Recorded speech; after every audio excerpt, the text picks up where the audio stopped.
Boom! Here we are. What was that intro, bro? That was dope, man. Yeah. I'll have to set the scene. So wow. Okay. It was almost like an in memoriam, but okay. Yeah, because I'm saying because even when I was listening, I said this seems quite somber, but look, it is what it is because I think this is like a lot more of like a sophisticated historical thing, man. So I think the best place to start with this whole thing. Okay, so let me just tell you how this whole series started. The phrase that I like to say that everyone knows is how good was Thingy really? And for me, I'll do it with Michael Jackson, Michael Jordan, Muhammad Ali. The more famous and revered the person, the more I will want to question it. So Daniel then says, look, bro, you keep saying this whole how good was it really? And you keep getting guys sending you all this stuff like that. Why don't we just do a show where we look at all the legends and we have an honest critique as to how good were they really? So rather than just doing it in tweets that can get lost in responses and so forth, let's just do a proper show, focus on a legend and just fully objectively critique them as to how good were they and are they as good as the football fraternity makes them out to be. So here we are.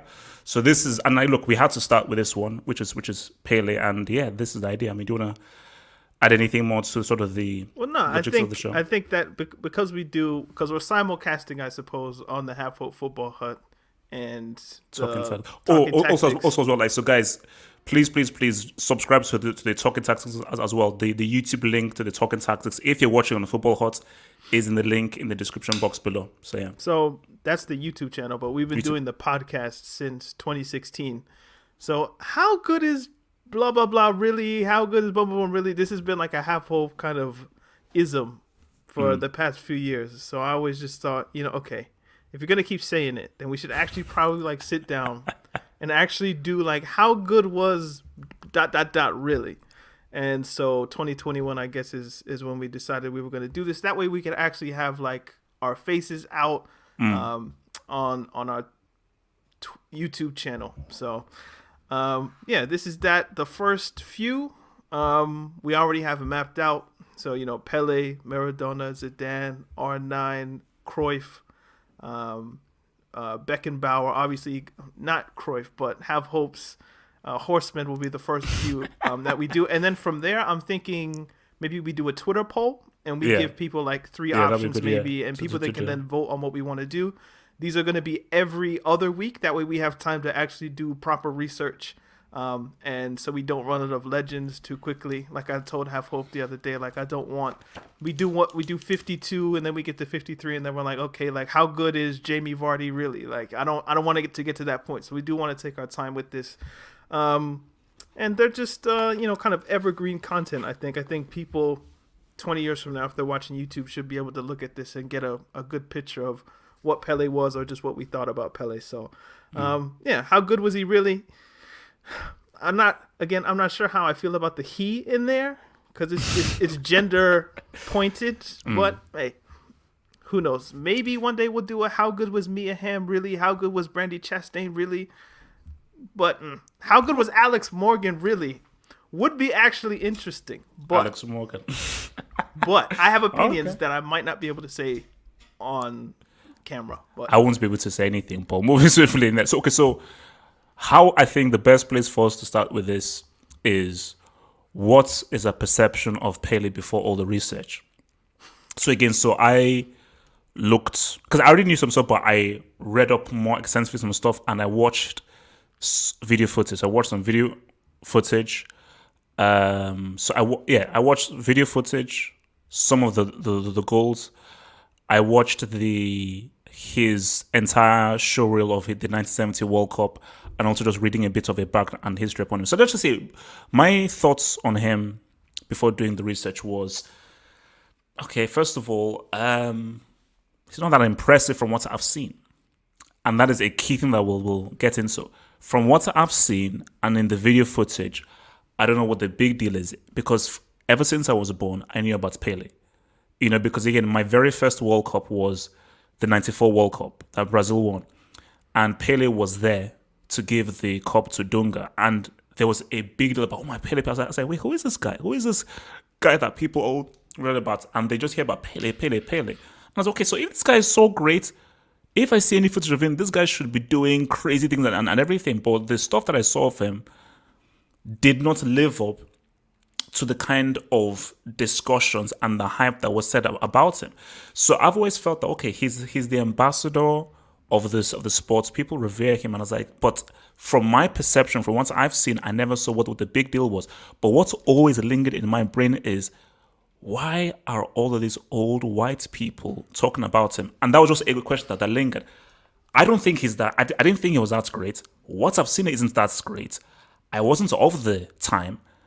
So, but then I just think, okay, why do they keep saying he's so amazing? Are they wrong? Are they somehow skewed?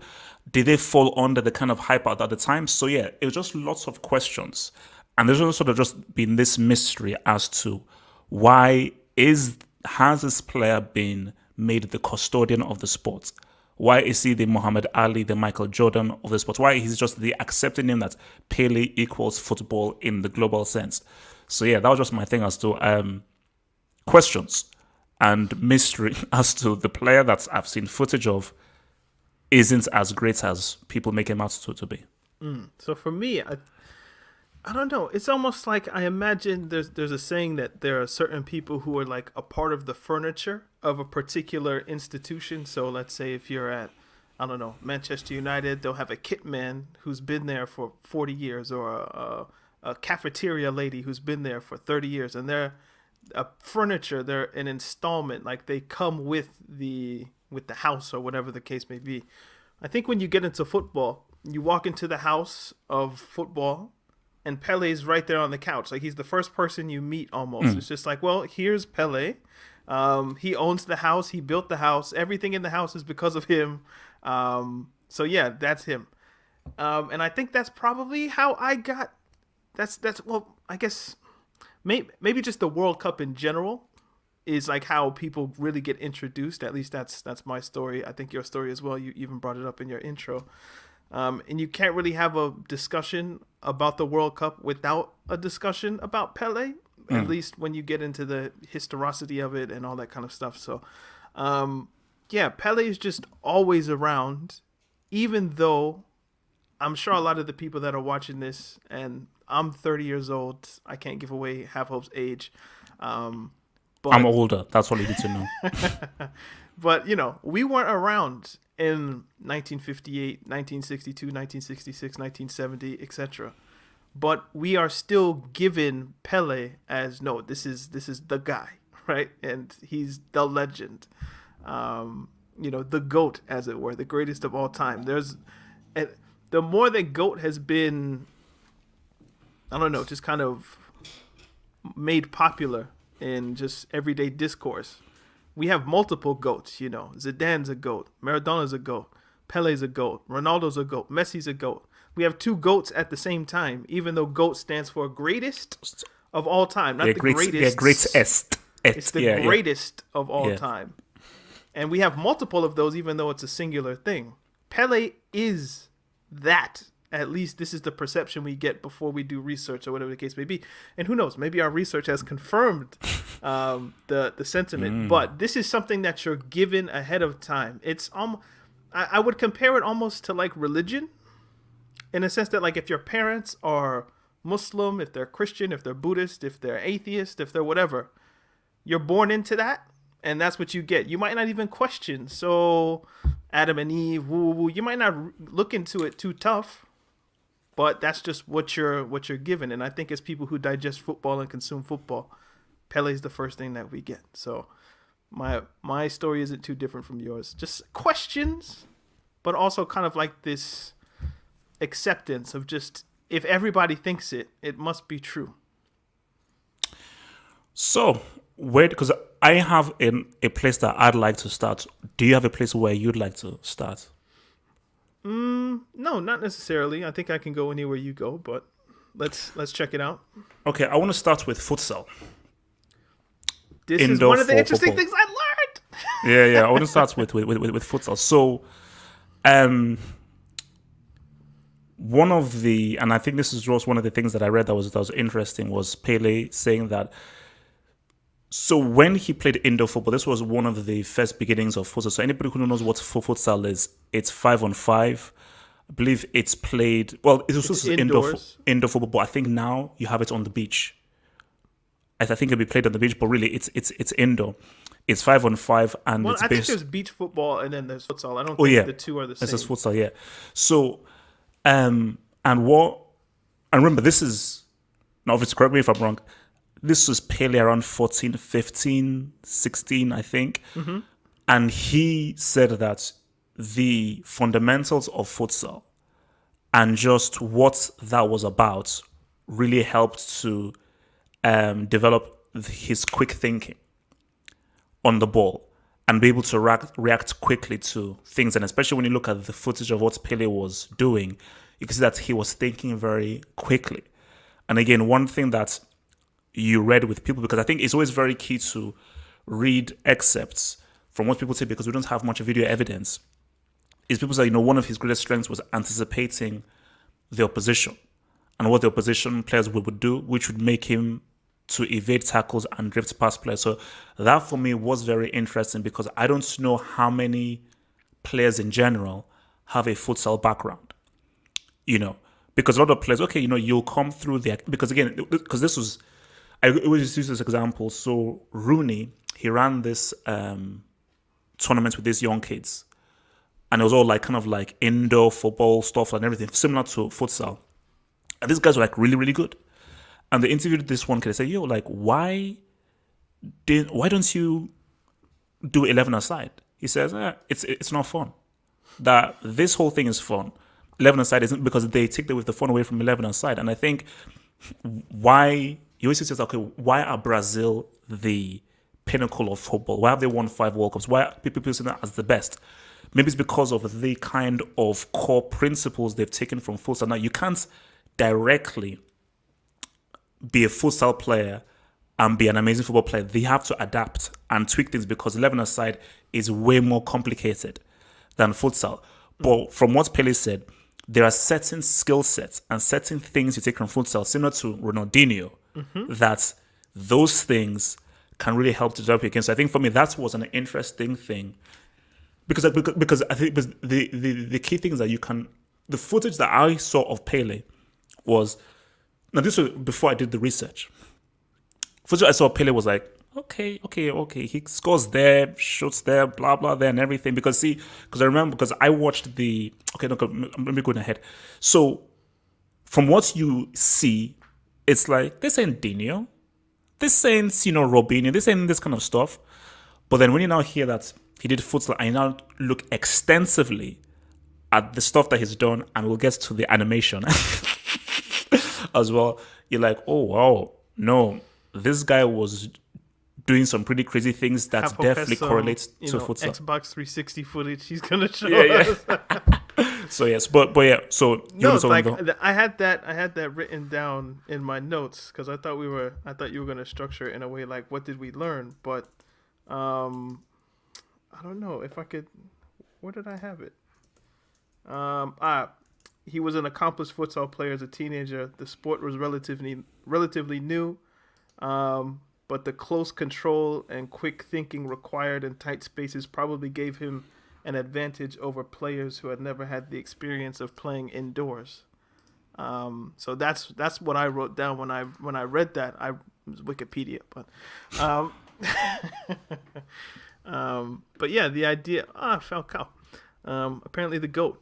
He's the greatest of all time. Yeah, I don't know if anybody's played cage football or 5-a-side in a rec center or something like that. You understand, it's not this massive place where you can just there were 22 people can just run everywhere. It's a confined area, and your close control has to be very good. You have to be quick with your mind, otherwise you'll get tackled quickly. Even just the nature of finishing, the goal isn't that big, so you have to be a little bit more precise with what you're doing. All of those things, I was thinking, okay, so if you're playing against he's 15 years old, 16 years old. His father was a footballer, which is something that I was going to bring up. But you've been raised by a footballer. You're always around football. You're going up against defenders who are maybe 28, 29, 30. Their backgrounds would have been growing up in the 1930s, 1940s. Do they have the background of that futsal? No, because the sport is probably too new.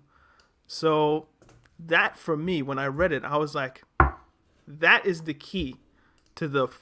If you go on and you type the highlights and the skills and dribbles and things that he's doing, that's the key, because that's the birthplace, I think, of those. Like, there's a good documentary. I don't know if it's on Netflix anymore, but it was on Netflix for a while. I'm sure somebody can look it up, but it's called Concrete Football, and it's a documentary that's done in French, but it kind of details.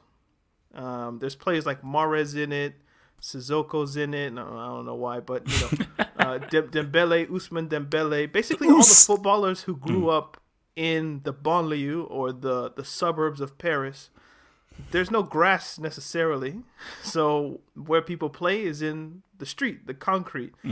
Even if you look up like the origins of Zidane, it's street football in Marseille, because that's where everything is, like there's not grass in the tower block necessarily. Like, we got to play on the street. So everything that you learn there, I think, does give you an advantage. But I think, as you say, some players probably get stuck just doing skills and tricks, and just they get lost in the fun of it. Whereas 11-a-side is more structured, and it's a different place. You got to use your brain. But the close control that you learn there, and like, there's some players who you can tell they play futsal because, they step on the ball with their studs.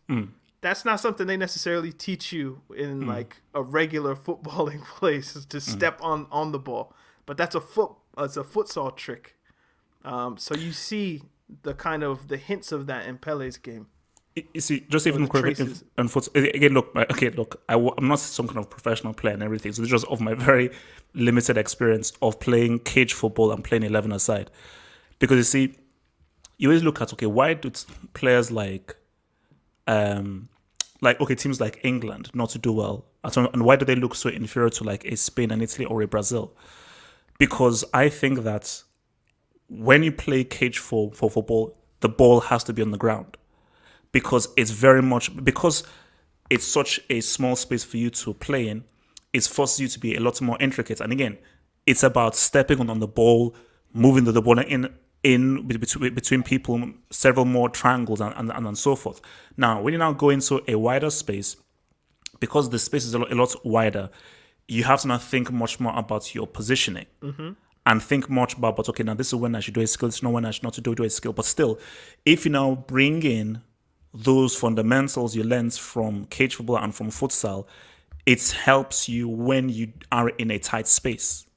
So when you're in a tight space, you now know how to be able to navigate and get yourself out of that position, as opposed to if you don't have those fundamentals. Because then you're like, oh shit, who do I pass to? What do I pass? So you almost feel like you're sort of stuck. So that is interesting though, of Pele, because I didn't know that Pele was a futsal guy, and that really helped him to understand. And also remember, like, this was the early days of futsal.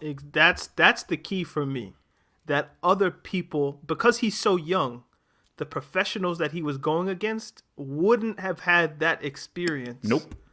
And that then makes... We'll obviously get into why you shouldn't compare Pele to other people, but the relative gap in skill between what we see in the 1950s, 60s, 70s footage can be explained by the fact that he had a background that other people didn't have access to. And I think if we want to get into, like, my one thing would be, we can see, like, the importance of maybe like a family, or like family structure, perhaps. I don't want to get like too sociological, but like when I was reading, because I'm in North Carolina at the moment, like LaMelo Ball is like a big deal because of what his father has done with him, his brother Lonzo. There's another brother that's not as good, but they all had NBA contracts at one point. And it's like a father who decided at one point, I'm not really good enough to get into the NBA, but I'll make sure that my sons are able to fulfill the dream that I was never able to. His dad was Donadino, or Dondino, I guess is how you would pronounce it. and he was a good footballer in like the southern part of Brazil for a time. He got a contract with Atletico Mineiro. I don't speak Portuguese, so I'm sorry, guys. But I think in his first game, I read his father tore the meniscus in his knee. Now, obviously, this is like the 1940s, so you tear a meniscus in your knee. I think they said like his knee swelled, and he tried to keep playing on it, and eventually got bad, and he didn't make it. But so he had basically a lot of time to play in the lower. In fact, Pele's youth team, which no longer exists, his dad played for that team. So his dad was like his mentor, his trainer in a way, and he got him into the game. So like watching your dad be a professional and learning the work ethic and just being around footballers, you can see it with like Steph Curry to an extent, where just somebody whose dad was just in the league, that gives you a level of probably comfort that the average person isn't or doesn't have access to. So I was reading that, because his father was a striker as well, one of the things that he told his son was, your right foot's always going to be good because it's your right foot. But use your left foot, train your left foot. Your weak foot is the important thing. And when we watch a lot of the footage, you wouldn't know necessarily, is he left-footed? Is he right-footed? Is he ambidextrous? There's things that, and especially like the skills that he's able to do with his left foot as well. Because you see a lot of people, especially left-footed players. I have to get on them for a little bit. They're so left-footed. Like the whole idea is like, his right leg is only for balance. It's only to stand on. Like a lot of people, once they have that advantage with one foot, that's what they stay with. But Pele, they just focus on everything. Pele, he had skills with right. He had skills with left. And again, it makes the disparity and what we're looking at. It's like, well, maybe this guy could play in this era based on what we're seeing. But I think that's getting a little bit too ahead of ourselves. But yeah, that's his brother. That's him. That's his dad. So yeah, just having a father that was a professional. I knew that already, but I didn't know the extent to which he was involved in his son's career. Did you read the thing about what he was named, the whole Thomas Edison thing? Yeah, I read. And I the did. birth certificate and like, thing. I think they said like there was a spelling mistake. Yeah, because I think it's Edson or something. Yeah, they wanted it to be Edson, but they spelled it with Edison. Edison. So then he just goes by. And I learned that Pele doesn't mean anything. So Pele is he used to call himself like his favorite player. And people heard Pele, even though he wasn't saying Pele. So it doesn't have a meaning. Like there's no translation of Pele in Brazil. So it's just a made-up name. Okay. So, because I want to touch on the whole Santos thing, because I think, the whole how good was he really, the bone of contention that I think everybody talks about is the whole playing in Europe thing, because the international thing is a whole different bag. I want to focus on this club bag right now, which is Santos. So let me start here, and then maybe you can then. I got notes, Doug. And then you can then maybe take the mantle. So my thing here is national treasure. That's a key thing here. National treasure. Now, did you know this ahead of time? Yes, but there are a few details I didn't know. But I did know about the whole national treasure thing, where screw you, he ain't leaving Brazil because he's far too important. See, like that's one of the things that I've always held on to in these debates when people talk about, he never played in Europe. He never played in Europe. I always went back to he was declared a national treasure, which means he couldn't have left even if he wanted to. So basically, my thing is, this is now where we now have the debate now, is during the 50s and the 60s. It is where I bring in my whole Dodd thing, degree of difficulty.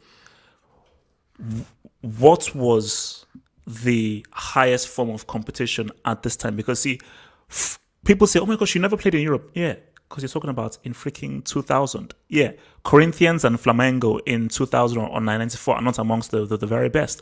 But if you now go back into the 50s and the 60s,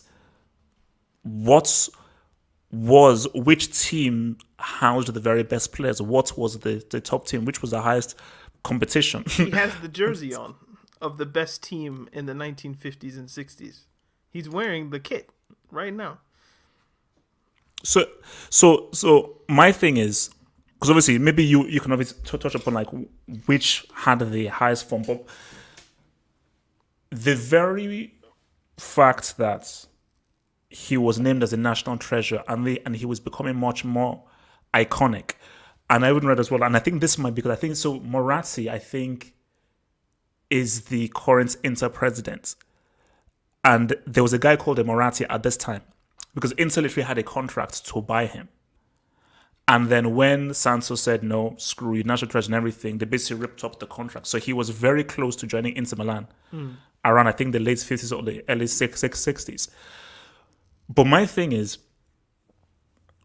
unless we know for a fact, which is why it's very difficult to know, unless we know for a fact that Europe was a be-all and end-all, we can't really say that, oh, because you didn't play in Europe, how can we rate you? Because again, people do say right now that, oh, the Champions League is now the highest form of competition as opposed to the World Cup, which I think is crap. But back at this time, we don't want to look at the dieting, training, player acquisition.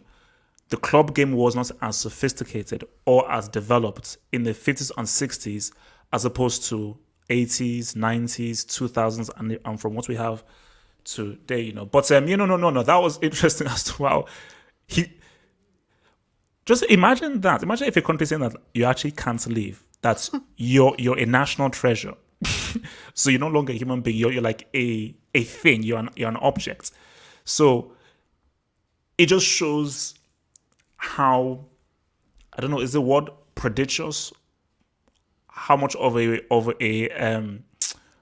prodigal entity that this guy was, that they knew that, okay, we have something special here.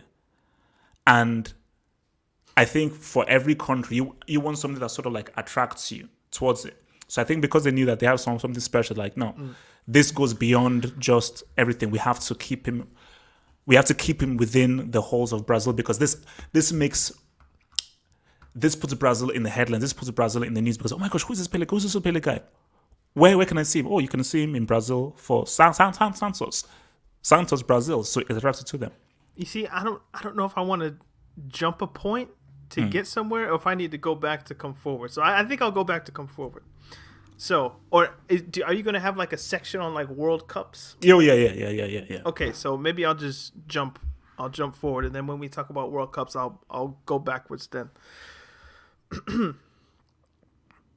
A lot of when people look at statistics for Pele, one of the things so I think was it December that Messi scored more goals than Pele had for Santos, and now people were calling him, oh, he scored the most goals, and then Ronaldo recently has passed a Pele record, I believe.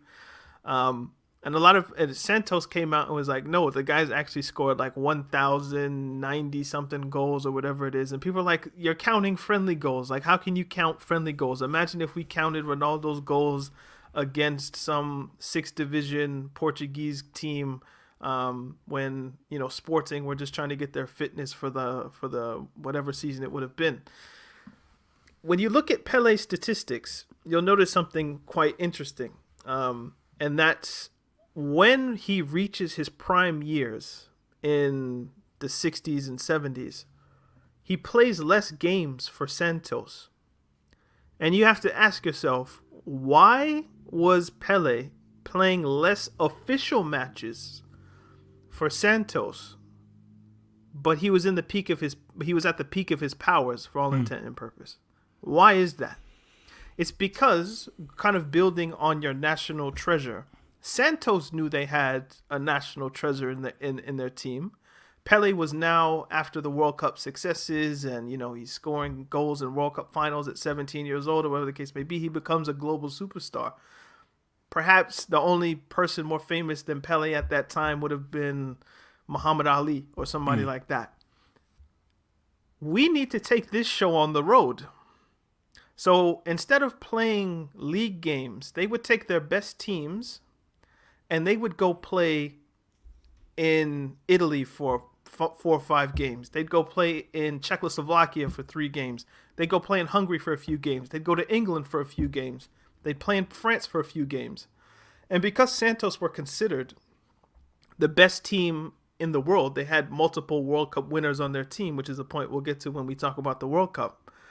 These weren't your traditional friendlies. This was Real Madrid's chance to go up against what was considered the best team in the world with the best player in the world. So they would play their best team in those friendly games. Inter Milan would play their best team against Santos because we're challenging ourselves against the best team. And this is an exhibition. We're not trying to, because obviously like the city of Milan or the city of Madrid or London would want to see, oh, this is Santos, obviously. And then we have to bring up, we'll get to the racial aspect later. But just, so we're bringing a bunch of black people here? Like, what is the deal in that sense? So it was kind of like from what I read, it was like a racial aspect too, because Santos had multiple, players of African descent on their team. So yeah, a lot of the friendlies and goals that Pele scored in unofficial matches could have been more. In fact, they were harder than many of the goals he scored that people now consider legitimate.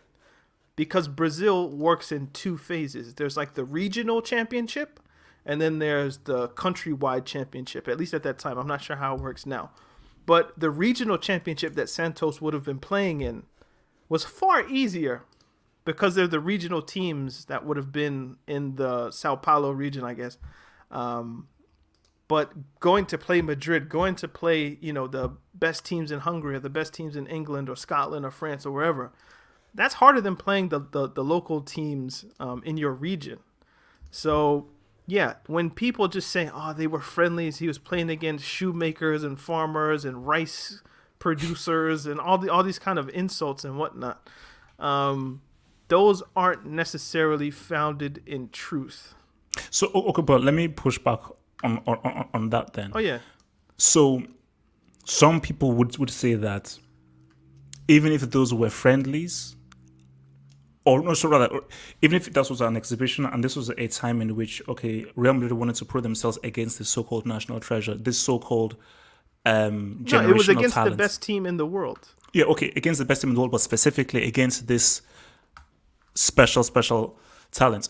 But some people would say that, well, it's because you didn't play in the European Cup at that time, and you didn't test yourself against, because what you could still say that, at that European, especially European defenses were superior. Now, with regards to the attack and midfield, you can hold down, but in terms of the European defense, because Italy were always known to have one of the best defense. Wait, can I pause you? Okay, pause me. Okay. Now, I knew you were going to bring this up. I knew you were going to bring up Italy. And this is where it's a different era. Okay, like we're talking about the 60s and 70s. We need to bring up Zico quickly. Okay. And I have some stuff written down here about Zico. Okay, so in 1980, Zico in the Brazilian league, he played for Flamengo.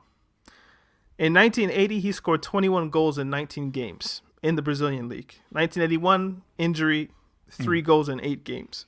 Oh, I think I know where you're going with this. In 1982, he scored 21 goals in 23 games, so fair enough. In 1983, pay attention, Zico scored 17 goals in 25 games in the Brazilian league, so 17 and 25. In 1983, Zico then transferred from Flamengo to Udinese in Serie A. Now, this is around the time, people hail up, Diego Maradona and all the French guy, not Pirlo. Platini.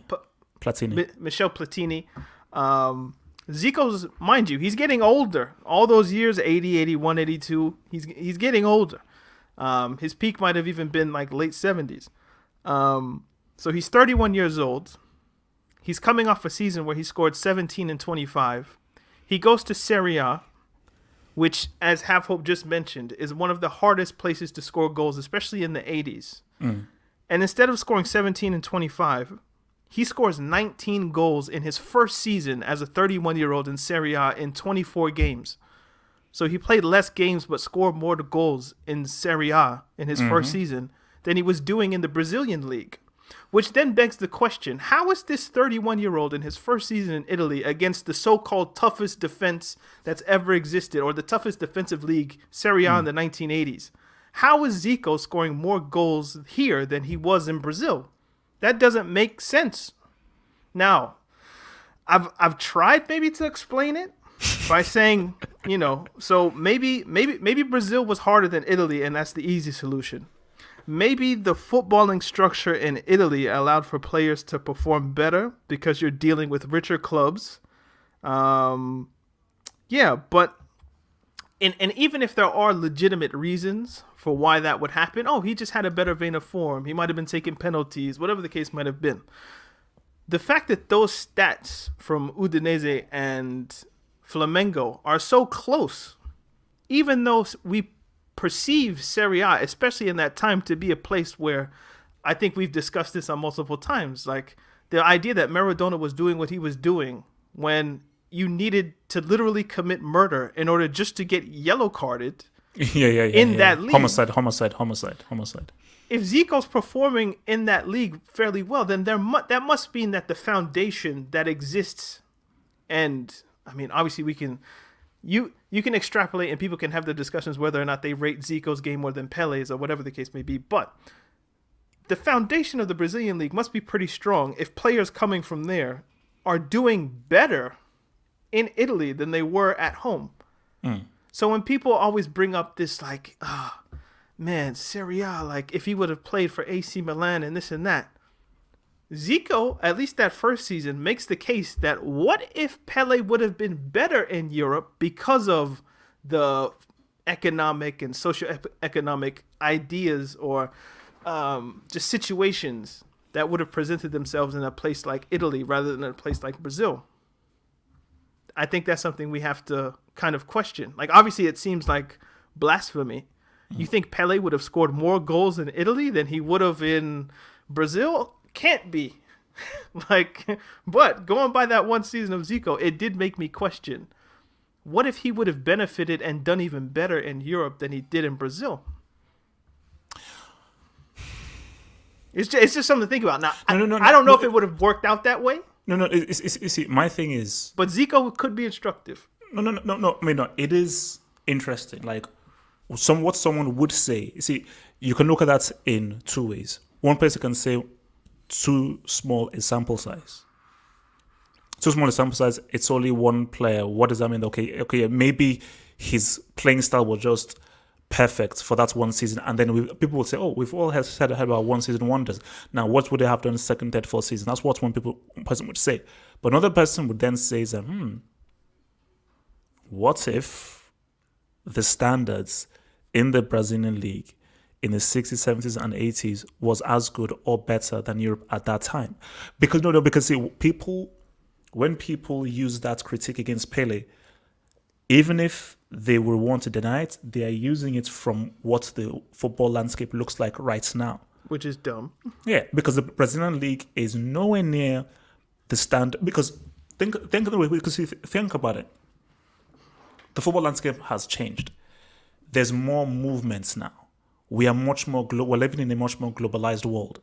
So the moment a Brazilian player even sort of breathes that he's good, Real Madrid, Barcelona, how many times Vinicius, Rodrigo, yeah, Neymar, how many those times players have Neymar back in the day would have been at Santos. He would have been declared a national treasure. But see, how many times have we looked on Real Madrid or Barcelona news and they've signed a 16-year-old Brazilian? If a 15-year-old Brazilian has signed a pre-contract. So the talent is being whisked away as early as possible, as opposed to back at this time where there wasn't that much movement. Football was not really as much of this huge business community as it was. So therefore, there were not that many transfers happening.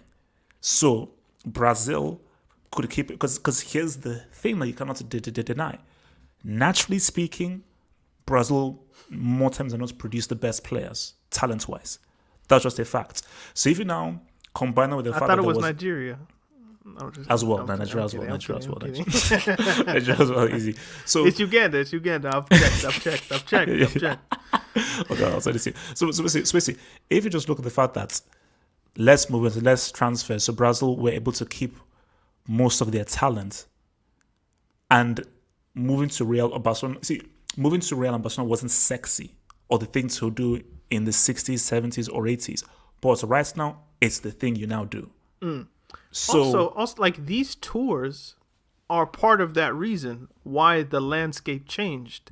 So Santos going on their European tours and collecting money for the club and whatnot, what they were also doing was displaying to clubs in Italy, clubs in England, clubs in France, Germany, etc., that, hey, maybe we should try to buy one of these guys and bring them in. So, like the tours that they were going on, obviously the World Cup is a lot of brings popularity. This is it's just I laughed when I saw that because I'm like, they saw the title, but they're not listening to the conversation. I don't know, yeah. And also you can tell that he's probably Brazilian by Bruno because that's her Portuguese name, so he's probably Brazilian. So that, okay, screw it. Hey, look, guys, it's a conversation. Like Santos going on those tours and kind of displaying what Pele would call the beautiful game to Europe would probably, in my mind, accelerate the pace in which Brazilians, Argentinians, Uruguayans, Colombians, etc. would have been taken from South America and planted in their various European teams. So I looked up the 66 World, or no, 60, was it 66? I looked at the 62 World Cup where Pele was injured. We'll get there. And I know we'll get there, but his replacement, I'm forgetting the name off the top of my head, but it started with an A. And he immediately went to, I think, one of AC Milan or someplace like that. And I think he scored like 30 goals in 70 games or something along those lines. So obviously, like the popularity of football as it increased, people were always going to get picked or plucked from. But Amarildo. Amarildo, that's it. Do you have his Wikipedia, like where he went in the 60s? Like he was in Brazil and then he went somewhere in Italy. And did all right if we just look at the numbers. Kwame, so Wesley said Kwame True. I thought it said Kwame Toure. I was like, yo, shout out Stokely Carmichael. Okay, so he went to Milan. He was in Milan from 63 to 67. Right. 32 goals, 107 appearances. Then he went to Fiorentina. 16 goals, 62 appearances. Then Roma. So he was a mid striker. But the fact is, like in 63, because of what happened in 62, they bought him. So, but yeah, Santos and Pele doing those European tours was almost like, I don't know, it's like Jackie Robinson going to play in Major League Baseball or something like that, where it's just like all the white owners just decide, oh, so these black guys can't play baseball. And then what does that do to the Negro leagues that have been formulating and producing talent for years and years, and it's all been kind of in-house?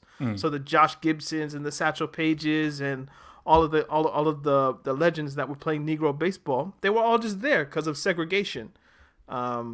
This wasn't necessarily segregation. It was just more like you stay in your country. I guess it was segregation to an extent.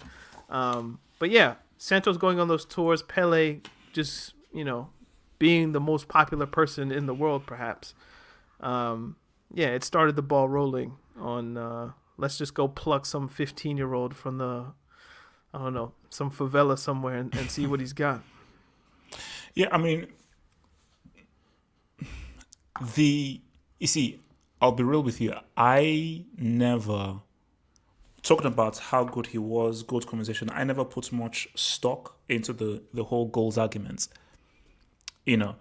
Because the whole goals thing is how many were recorded, how many was recorded. Who scored merchants? I think you called them. Yeah. Like the goals scored merchants. It's like, so I don't know about you, but yeah, I've been more interested in the intangibles and the performances and the different things.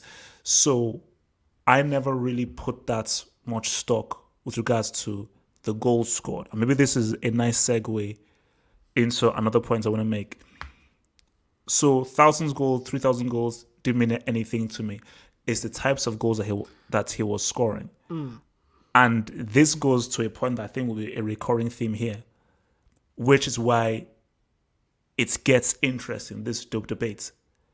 A lot of stuff that people say, the older guys who saw him play, some of the stuff that they've seen, we didn't see. Because they said that, because I read that 70% of video footage of Pele is gone. 70%. Yeah, that's what I said. I think that's what I read was 70% of video footage of Pele. We can look. It makes sense. What do you mean by gone? Like it was there and then it's gone, or the games he just played but wasn't recorded. Basically, 70% of the stuff was not recorded. Wow. So, and this even brings me to this point here. Obviously, we can't really play it here and everything, but now I think it was against a rival. I think he was for. Is this that video game footage? Yeah, the video game goal. Juventus, wasn't it? Isn't that what it said? But not the Juventus. It's the Brazilian Juventus. And basically, he says that it's his greatest goal that he has ever scored, and because it's the greatest goal that he's ever scored, he couldn't actually. He asked animators to create an animation of the goal, and basically, when you see this goal, it's ridiculous. But basically, because again, I was like, okay, well, wow, okay. So I went to Bing.com, blah blah, looked at the whole thing, and basically, it's similar to the goal that he scores against Sweden in the 58th World Cup final, but to a much more extreme degree. And I think this now goes to why people need to understand the whole Pele thing with regards to doing things before their time, and was doing things that people could not really understand. So because you were doing things that people could not understand, it had a greater impression on people. No. What I saw in that footage, I don't think I understand it. Because he did it 4 times, didn't he? You go 1, 2, knee control over the. I don't get. And do the keeper as well. I mean, no, basically like. And then you don't finish with your foot. You finish with I don't get that. With your head. It's like. It's the kind of goal that you'll see a FIFA player do. No. See, basically, you know how you play cage football. Sometimes in cage football, we'll have like, let's say, a semi-pro come and play, and he'll just score a goal that makes no sense. But it's like this guy's a semi-pro, and we're all part-timers who are overweight, out of shape, and so forth. So this guy will just chip a keeper, balance the ball in his head, and just do like a crazy volley because he's playing against freaking semi-pro. So that kind of goal that he scored, where this guy is just juggling the ball over a defender, over another defender, over the keeper, and finishes with his head. It's like, it doesn't make any sense. But the thing, when you watch other footage, you see that he has that in him. So it's not unbelievable. It's just like, how would that look in real life, rather than it being like Xbox 360 or whatever those graphics, PS2, whatever it would have been. But yeah, when you watch the footage, he juggles the ball or flicks the ball over defenders and finishes. The fact that he does it 3 times, it's like, whoa, that's interesting. But nah, like you see elements of that, and the fact that he's only 5'8" and he's able to get the leap that he gets, I think that's quite interesting. So people always think, Cristiano Ronaldo has the best leap or whatever it is. But Cristiano's 6'1", 6'2", like, kind of makes sense. But for this guy to get up that high at 5'8", that's like an inch. Is it an inch taller than Messi? I think Messi's 5'7". So dealing with a different type of athlete. No. That is a crazy. And do you know what I wanted to bring up? Just kind of going back to his dad, and this will be just quick. The way that he played, and I'm sure the way the defenders at that time wouldn't have liked it. Obviously, he had injuries, but to not get like something career-ending, which at that time would have been an ACL injury, just something, an Achilles injury, just something really catastrophic that in the 1950s or 60s they didn't have the science to fix. I think it's a testament to his athletic prowess and just really how good he had to have been in order to defend all of just a little thing, like a leg break in 1962. You think you're coming back from that? Like a leg break? Not in the same way to be what you are further down the line. So, yeah, I think it's a testament to, again, and I don't want to get lost in the physical attributes without going back to him as a futsal player, and what's in between his ears must have been just some next level of just a progression in the game. It's probably the easiest way to put it. So I think just to maybe just end it and then we'll then get into international is just the annoying thing. Is no footage? Yeah. If only there was like see, because I believe if there was YouTube, this is what I believe. If we had like 80% of the footage recorded, so he actually has his own genuine YouTube showreel and highlights of all of the stuff that he did, I think we'd be having a very different conversation now. To be honest, because what you're seeing glimpses of the footage is gone, and they still have enough to make like I saw this one thing that was 15 minutes long. It was skills, goals, and passes. And if you have enough for that, then imagine like what would that be? Like almost 2 times more, like 45 minutes of that. That's the thing. Like it's if there was more. That's the whole thing. Just like HD. Shout out to HD, man. Shout out. I don't know how people were doing black and white on like the little box with like the antennas. We live in a privileged time, guys. Don't take your 8K, 4K, 720p TVs, for granted. So you want to move on to some of the footage we were watching is like if it was recorded like a GIF. Imagine if the quality of GIFs or GIFs, I don't know which way it's pronounced, was like what we watched on TV every day. That would be horrendous. that would be horrendous, man. All right, yeah, let's go international, bro. All right, let's go international. So look, there's only one place. Wait a minute. Wait. Can I start this one, please? Go for it. This will link, I think, the two together. In 1958, 22 of the 22 players selected for Brazil played in the Brazilian league. They beat Wales, France, and Sweden on their way to winning the World Cup.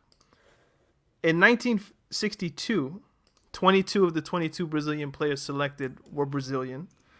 They didn't lose in the group stage. They beat Spain 2-1.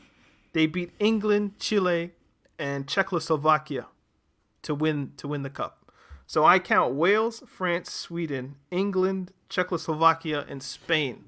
It's already 6 European countries. Obviously, 1966 happens. They beat Bulgaria, so that's 7.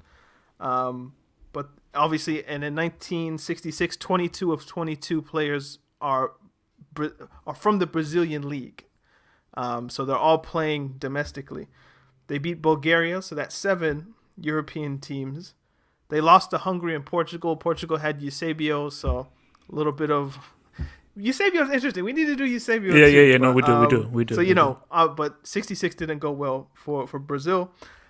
I don't know if I count that one anyway. Just as a proud Pan-Africanist, Africa boycotted the 66 World Cup because they were like, y'all are on some bullshit. This is racist. We're not going. So I don't know if I count 66. I know English people in the comments will be mad, but yeah, they'll want to take that up with Jesus. In 1970, 22 of 22 of the Brazilian players were playing in the Brazilian league.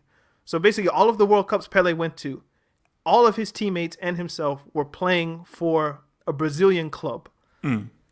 They beat Czechoslovakia, Romania, and England in the group stage. They beat Peru, Uruguay in the groups, and obviously we know what happened in the 1970 final, which I'm sure we'll get to, so I don't want to ruin it. And what I wrote down here was, in 2010, Spain had almost half of their team was from 2 clubs, Brazil, Real Madrid and Barcelona. I believe only Capdevila wasn't a Barca or Real Madrid player. Everyone else was either Real or Barcelona. That's in the starting 11. Okay. But I'm talking about the whole team. If we added Valencia, then it gets even weirder. But There were 11 clubs represented in the 1970 Brazil squad. And the club that had the most was Santos with 5, but the rest were like 3, 3, 2, 2, 2, 1, 1, 1, 1, 1. So the parity in the talent that the Brazilian league had was spread out amongst the people who are represented in their World Cup teams, which I think goes to show how good the Brazilian league must have been, considering they won 3 World Cups in 4, and all of those players were playing in South America.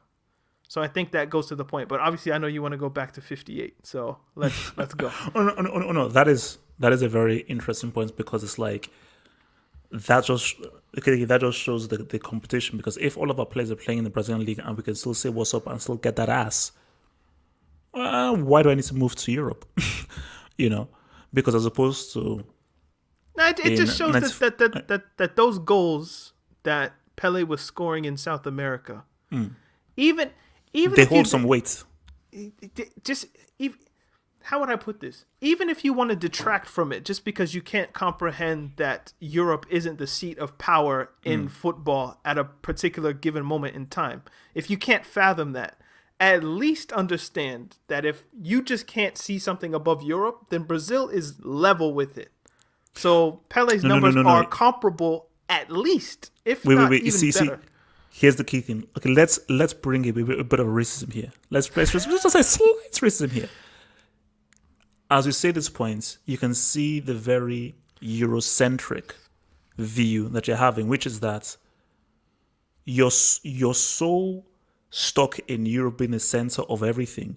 You can't divorce yourself from the fact of like it was a different time back then. Because just using your logic, it's not hard. Yeah, just use your logic. Like in this world right now, any Brazilian top talent has left Brazil by the time they're 16 or 17. They've already left. But back then, they didn't. Most of the top Brazilian talents and players stayed in Brazil.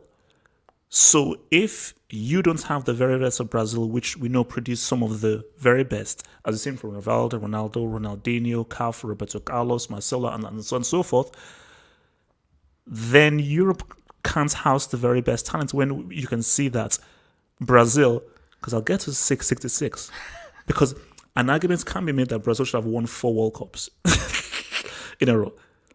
But I will get to 666. English people not like, no, we'll get there. Let's 58. See, this for me is this is the undisputed point here. Is 1950. This is where it all starts with me. We should work backward. Yeah. Like, he's 17 in the picture. So people thought Mbappe was on smoke at like 18, 19. Come. No, see, this is when this is the point where you can't dispute the greatness. I mean, we'll get to 66 and 70, but 1958. See, here's the thing, and this is how you have to approach it, because people can say these defenders were bombs. They didn't know how to defend. Defensive structures were not evolved enough. Defensive strategies were not evolved enough. So, because the argument is, look, he was playing against guys who didn't know how to defend, who are out of shape. But think about this. You are of your time. You are merely of your time. And the fact that a 17-year-old, a teenager, is playing against fully grown men, that is a crazy concept. Just remove everything. Just look at that concept. A 17-year-old who doesn't have nearly as much experience at this sport as these guys do, whose physical body is not near the physical prowess that these guys have, shows you just how crazy it is. And even more so, to you in 2010, 2015, 2016, it looks as if he's playing against defenders that are losers. But the key thing is, he was the only guy that made them look like this. If these defenders were so bad, surely there should be several players that make these defenders look bad. So is it a case of these defenders were really bad, or you just have somebody that is doing things ahead of their time? And these defenders didn't know what to do. Like that goal that he scored against Sweden where he flicks the ball up, nobody had ever seen that before. Like, well, what's this? The ball is going up, he's controlling it down and he's flicking it up again, and he now judges when the ball comes down and he then volleys it through. Like, so as a defender, when you're so used to players playing a certain way and doing certain things, here comes this prodigy who is bringing in a futsal mentality and psychology. And because you've never dealt with it, you're like, what the hell is this? You know? So people need to look at 1958 through that perspective of the age of this kid and what he's doing against grown men. Like in what, just kind of dispelling just any of the time. In what, I would love people to tell me at what time in human existence has like a 27-year-old, 28-year-old ever been like physically at a disadvantage to somebody who's 16 or 17, like in a general way? Does that, like, I don't think that's ever existed where like, okay, so a man in his physical prime in general is just like less of a man or just less physically adept than somebody who's like 16 or 17. I don't think that exists, like, ever. So if we just bring in that, you know, you could go as far back as you want or as far forward as you want, I think those laws will still apply.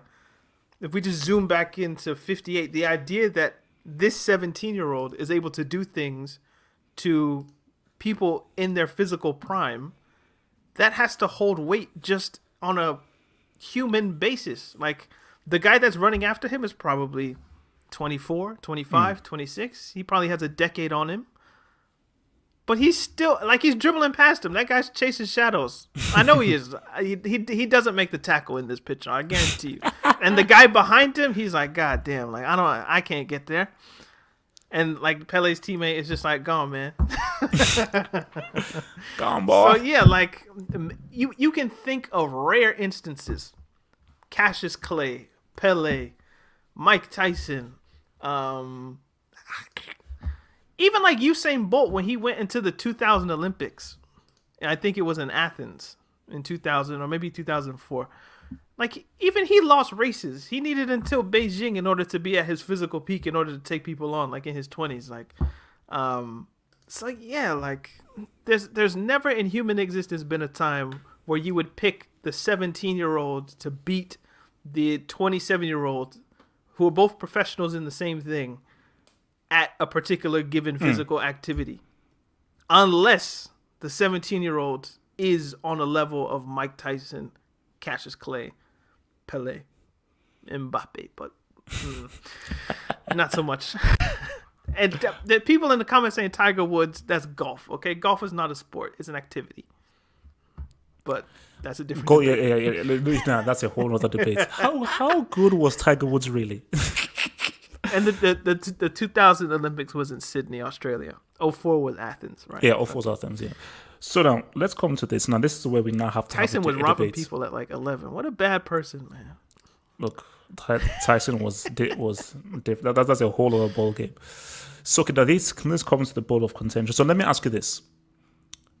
Does Pele have 3 World Cups or 2 World Cups? Technically? No. Or is it just a yes or no? When you just say Pele has won 2 World Cups or 3 World Cups, what do you say? He's won 3 World Cups. He's won 3. I say he's won 2. But that's technically you're saying. No. I just say he's won 2. Like, if anybody just says, oh, so how many World Cups? I just say Pele has won 2 World Cups. I don't care about tech. He's won 2 World Cups. So here's my argument, and then you can then respond.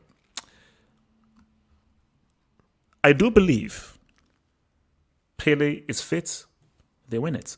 Like, Pele wouldn't somehow hinder Brazil's chances. And as people are saying, which is what makes things so annoying, they said that this is actually was him at his peak. Mm-hmm. So, well, 66, 17, and 62, this era, early 60s, was when he was pretty much at his very best. So, logic would state, if they won it without him, they'd win it with him, but to a greater degree. it's like Brazil and Copa America. It's like they won the Copa America without Neymar. So if they had Neymar, would Neymar hinder them from winning it? Would Neymar do things or make the decisions that would mean that they would not win it? That doesn't make so. Logic would say that if he played, they would have won it. But my thing though is, because you played one game, I think he was trying to take a shot against Czechoslovakia and he injured himself. The team more so had to now take on the heavy lifting of the rest of the group games, rest of the knockout games, and as people said, this was Gagarincha's World Cup. Okay. So he participated. He was in the squad. Just because he wasn't playing doesn't mean he didn't participate in them winning. So the same way you say Ronaldo hasn't won a Euro, Cristiano, not to make confusion, but the same way you say Cristiano hasn't won the European Championship because he didn't play in the final. A lot of people would say, well, he did things to help them win it in terms of group stage, knockout rounds, and even when he wasn't playing, he was still in and around the team shouting orders and just kind of being a leader, being the captain of the team. Pele doesn't have necessarily the knockout and group stage activity or participation except for the first game, I think against Mexico. Was it? People in the comments can say, but he did contribute at least in some way. But yeah, I wouldn't take the medal from him. I would just say of the three that he's won, this is the least of those, so you can put it on a scale. You might be able to say 1958 might be the best, or 1970 probably. But yeah, it's in his, but it's just not the one that he would show you in his trophy case first. The same way R9, he was there in 1994, but he wasn't really there. Like, he didn't play, he didn't contribute in some massive way. But so technically he has two. But the one that we would talk about is 2002, not 1994. So, yeah, Pele has three, but the two that we'll talk about in great detail are the ones that he participated in. My thing is that Cristiano. By the way, Kwame, you're right. It is ridiculous. Cristiano does have a Euro. Half hope's just being a hater. So somebody has to call him out on this channel. I think that's a trash argument, by the way.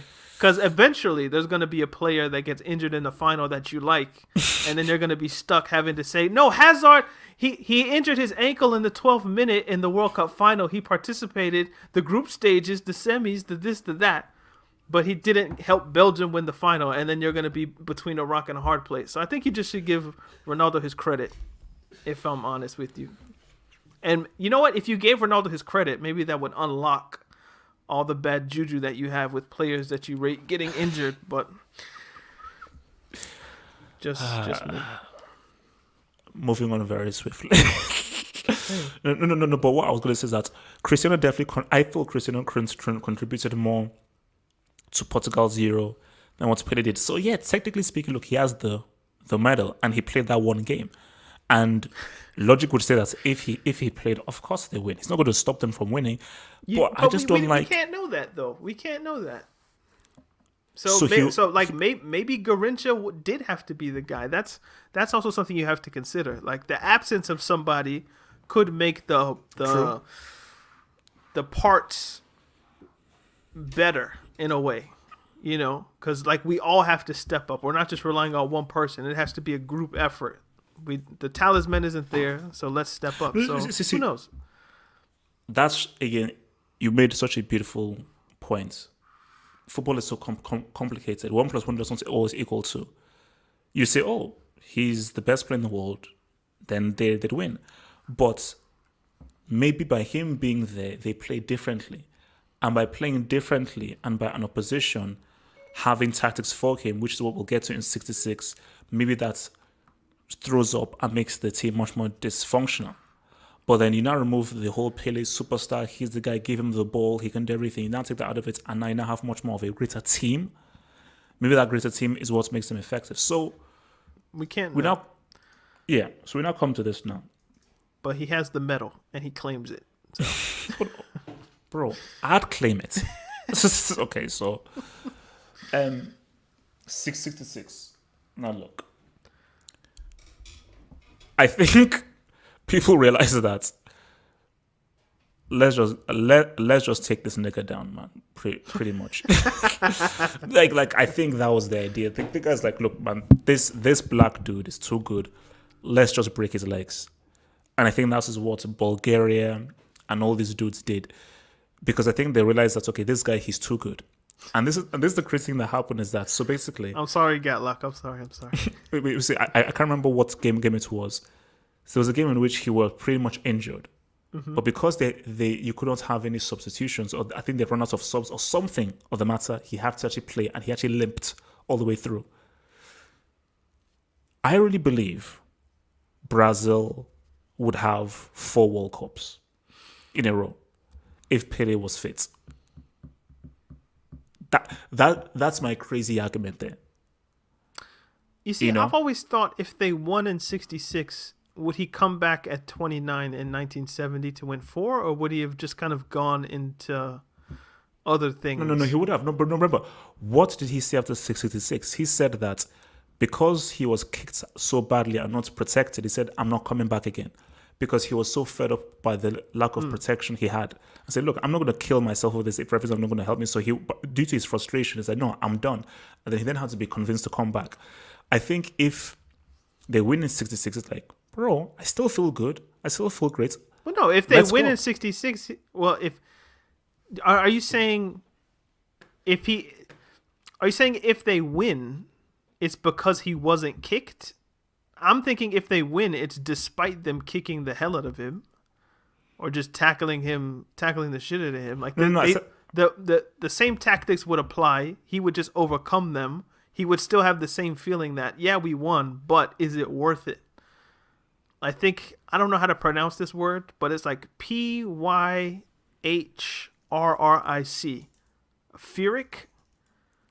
A Pyrrhic victory is basically like where you win in war, but the casualties are almost make it not worth it winning.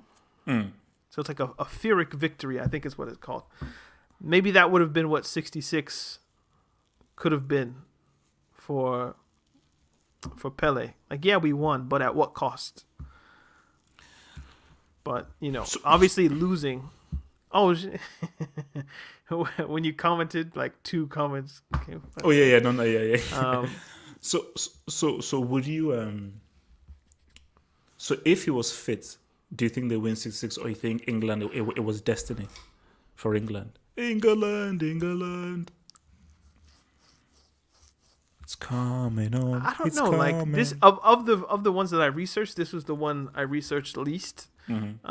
Because they didn't win, so it's like I could skip that one. It's like doing bad homework. Like I don't know, your teacher lets you get one question wrong, so you just kind of skip that one. I don't know what to think of like England playing in England, and they have the home backing and all that kind of stuff. I'm not quite sure what to make of that. The whole destiny thing, but having Pele is better than not having Pele. Is if it's 1966, he's 25 years old, prime. So, peak Pele. I'd like to have him in my team, but yeah, who knows what he does against England or whatnot. All right, so now we're calling to the big boy. Here we go. Now I'll tell you what I did. So this is like about a year ago or so, because I like watching full games. So I watched the full game. Yeah, I watched the full 1970 World Cup final fully. And when I watched that, I was like, bro, the best player on this pitch is Rivellino. Like, Rivellino was outstanding in that game. And again, as I said again, I don't care. This is the greatest football team of all time. It's the Brazil 1970 team. The greatest football team of all time. So, but when I watched the final, Pele didn't really impress me much. I was like, hey, look, what's the big deal? Like, it's all about Rivellino. So, doing my research, there's a video that shows you Pele throughout 1970. And again, this was another whole tournament or just the final? kind No, of no, like the whole tournament. condensed. Specifically, his clips throughout the entire tournament. So what I always thought was Pele was a striker. Yeah, he could maybe be like a ball playing striker, but I thought he's a striker. But seeing this, no, this guy was a playmaker. He was a number 10. No, a number 10. You know, like, oh gosh, did you research the story about the number 10? No. Because you see, now, from what I read, it I was saw actually him wearing 9 a few times. And I was Yes, like, oh, that's odd. basically it was by mistake. Hence why the 10 thing, remember, 10 wasn't a main thing. So I think I need to just sort of look back exactly what it was, but him getting the number 10 jersey was not an intentional thing because it wasn't a big deal. So I think he popularized the number 10 jersey. Of course. You know, but it wasn't a case of like, oh, number 10, I'm going to make it that. That's it just happened by. Well, like, you know, back in the days, they had the number structure. So, like, goalkeeper was number 1, left back 3, right back 2, center backs were 4 and 5. Obviously, it's 4-4-2. So the number 8 was the more, or the number 6 was the holding hard man midfielder. The number 8 kind of went into the attack a bit. 7, 11 were your wingers. 9 was the main striker. 10 kind of connected with the number 8, the wingers, the striker, and just kind of collected everybody together. So I'm sure he just probably got the number 10 because he was one of the 2 most more forward players. So obviously with the skill he had, he would have been the one a bit retreating. Okay, wait, let me. So this is from gold.com. From Pele, the number 10 jersey was given to me at a World Cup match in 1958. Nobody was that important to wear the number 10, and even though I was not the oldest player in the squad, it coincidentally dropped to me to wear at the World Cup. So yeah, so it was just by mistake. So oh, look, 10, just take this whatsoever. So you know, so now watching this, I'm watching his highlights in 96. I was like, you could see his intelligence as a player and his all-round skill. And I just wish that I had really watched this earlier because I was like, okay, look, I'm just going to watch the final. See, I've seen the final and I saw like the clips like, because, you know, he could have scored 2 of the greatest goals ever. One of which where, you know, he shoots from inside his own half. And the one where he basically dribbles the keeper, where he lets the ball run through. I know which one. Goes one side and then goes the other. Was it against Argentina or Uruguay or I think it might have been Uruguay. I think it might have been Uruguay. It was like in a light blue. Yeah, light blue so I was jersey. thinking one of those. But I know exactly the one you're talking about, where like he bamboozled the goalkeeper thought he was going to touch it, but he just ran let it around and took him a bit too far away. But So watching this, because remember he is 29 here. And you have to remember that he didn't want to, he pretty much retired. So he had to pretty much be back. So this was almost like a Zidane thing, you know, in 2006.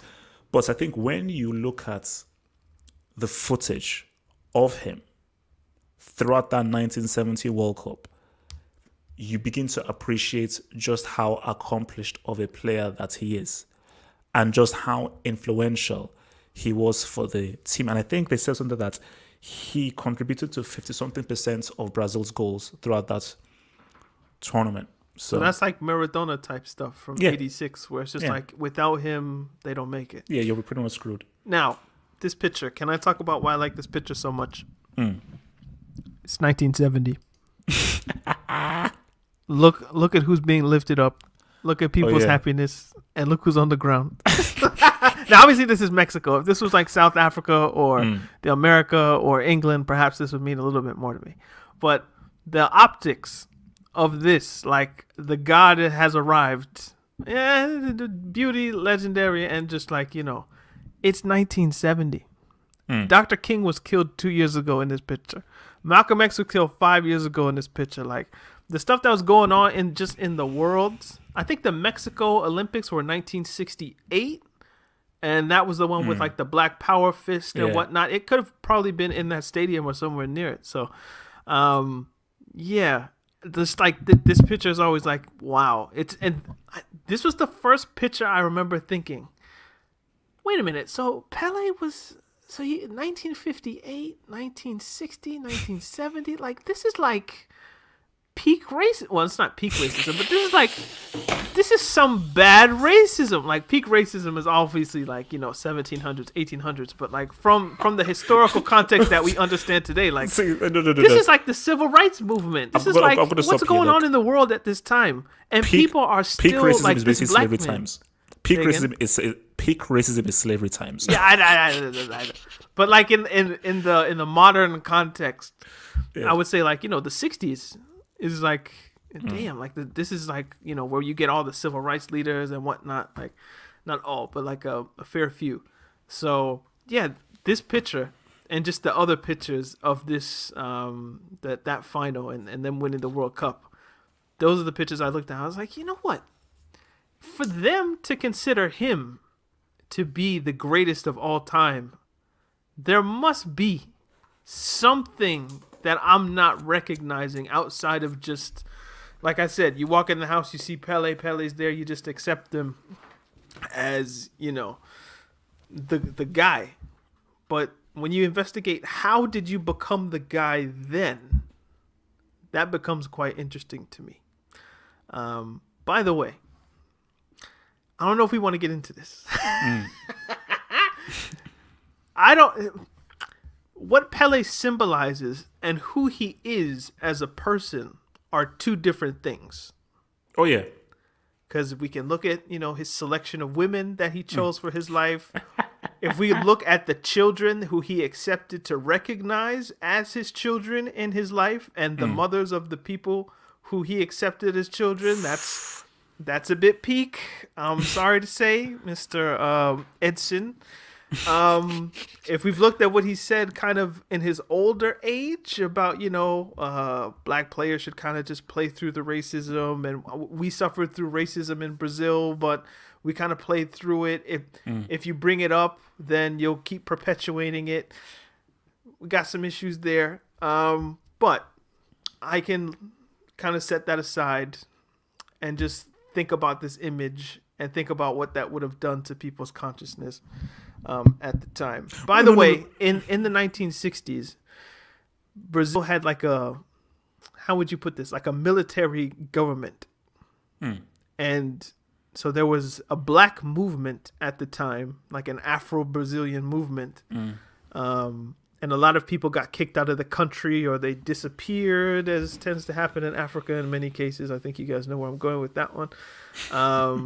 So yeah, he could have been a part of that if he wanted to be, but that would have put him kind of in a Muhammad Ali versus the United States situation.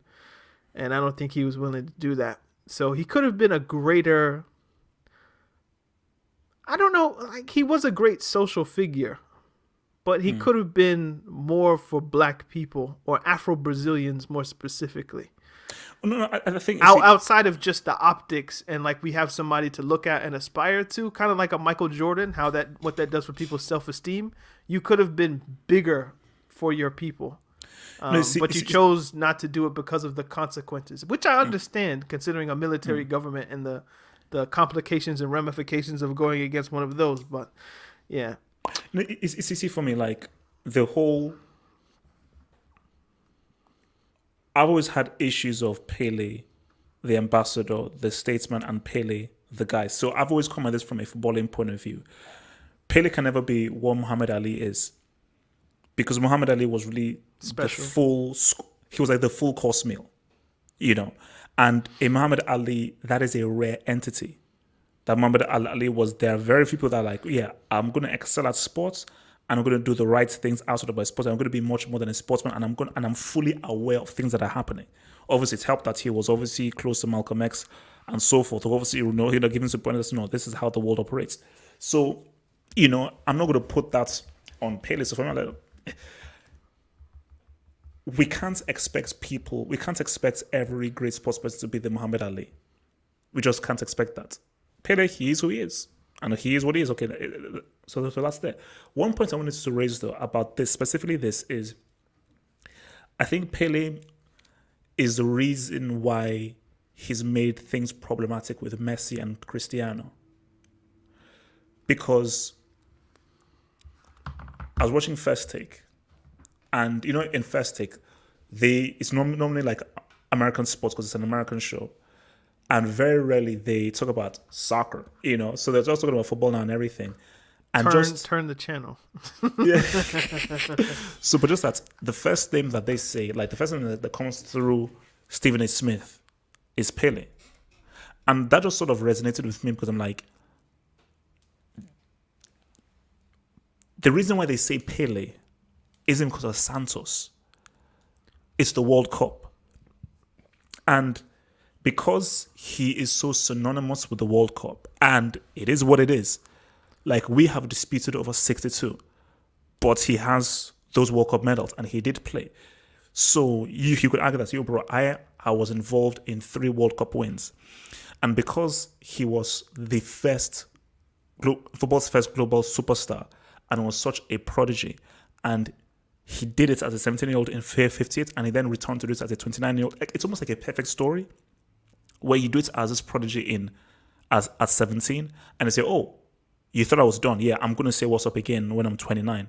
In 1970, he puts the World Cup as, okay, this is what it's about now. You see, because this image here, as much as I love the Champions League, I can never get the same emotions from any Champions League picture that I do getting from this picture, or the Maradona World Cup picture, or the Ronaldo O2 World Cup. There's just something about this image of the World Cup victors that's like this is it. This is the thing. Do you know? Like, I don't want to go backwards, but just think about what Brazil's presidents look like. They're all white. Think about every Brazilian president, but then think of who their most famous people are. And that to me has always stood out as, like, this image he's really their president. They don't know it. They wouldn't accept it if he was a politician and running for office with some name that wasn't Pele. If he was just some guy from the favela who decided to be a lawyer and, you know what? Oh, now I'm Secretary of State for Brazil and I try to be president.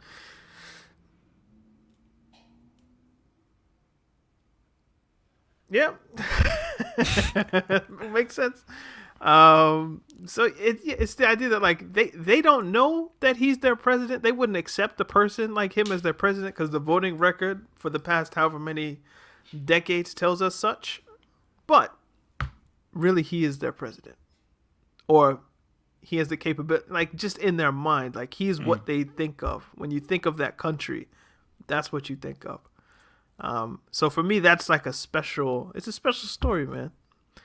You know. So, here we now come to where we now have to answer this question right now. So, we began with what we thought of Pele before the research. Mm-hmm. And now we now come to our deduction after the research. And this is where I'm at. And then maybe we can evolve and go back forward. But this is where I'm at. It's a shame we didn't have more footage. Because I think we have enough. I want more.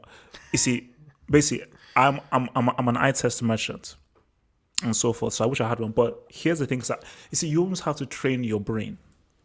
Like, I've always said that. See, the best player I've ever seen in my life is Ronaldo, or the real Ronaldo, and who I think is the greatest is Maradona.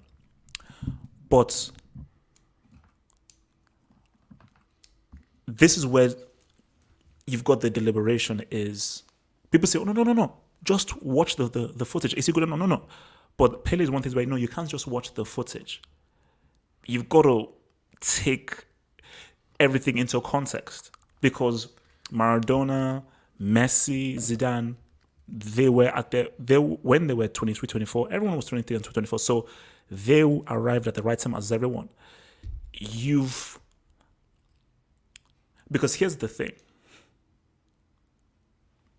Pele was doing things before most people did things.